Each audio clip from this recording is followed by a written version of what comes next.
In the fall of 2020, my vacation from work fell in the midst of the COVID pandemic.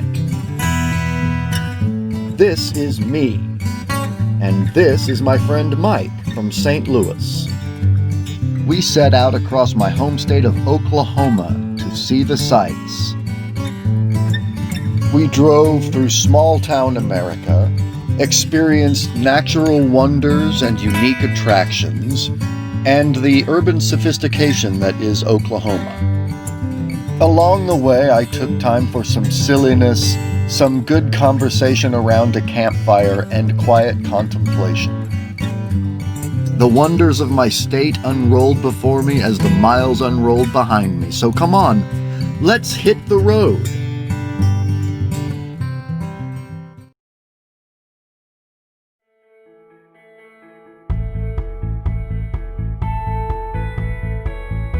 On day 3 of my Oklahoma road trip, Mike and I woke up early, had breakfast, and set out on the road. We had a long drive to our B&B in northwest Oklahoma.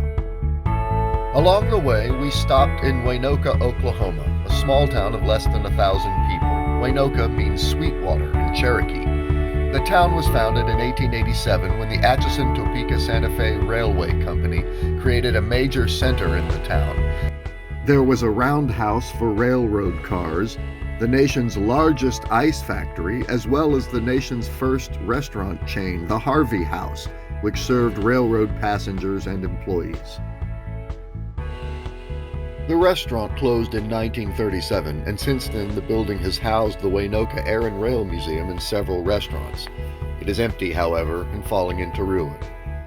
It is easy for my imagination to conjure the image of people in Victorian garb coming in and out of the railway cars.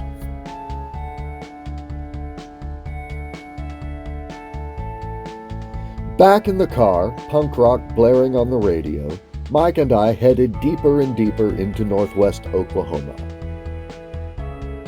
As our gas reserves got perilously low, the road deteriorated from cracked asphalt to gravel until we were driving directly on the red dirt of Oklahoma, heading into territory that was more and more eerily reminiscent of the Texas Chainsaw Massacre.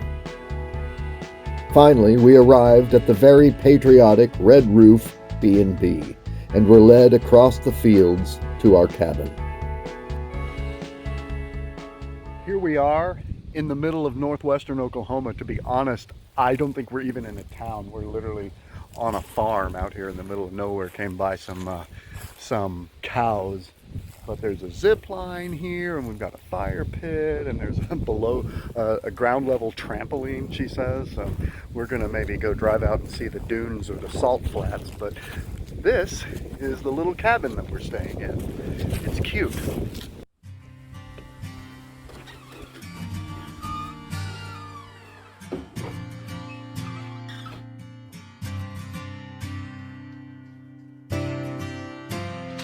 The bathroom is super teeny tiny.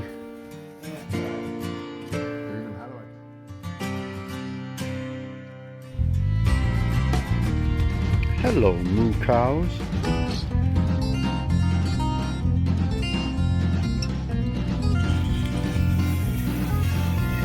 Zipline.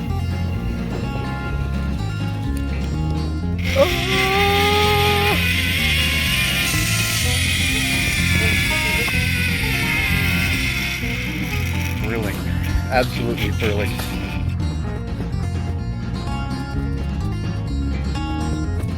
All right, out here at Waynoka, something like that. We go for a little hike here in this Little Sahara State Park.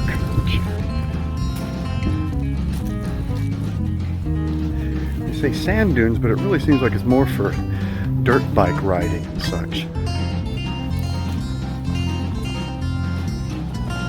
I am just not in good enough shape to walk this.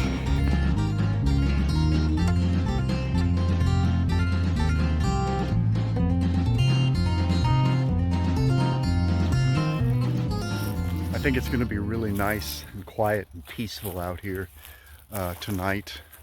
I brought my telescope, so Do a little bit of stargazing after the sun goes down. Probably build a fire in the fire pit and enjoy a quiet night in the middle of Oklahoma.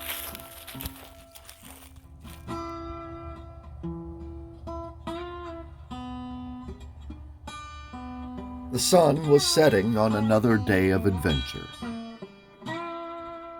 As night fell, we built a fire in the fire pit and sat under a bowl of stars that stretched from horizon to horizon, swapping jokes and anecdotes, reminiscing on what we had seen and done.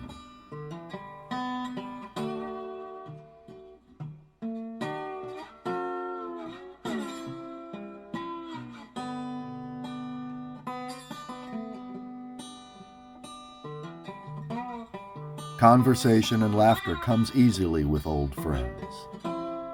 Firelight flickered on the trunks of the trees as they reached up into darkness, and I thought, mankind has done this very ritual for centuries, and now I'm a part of that. I knew it though, man.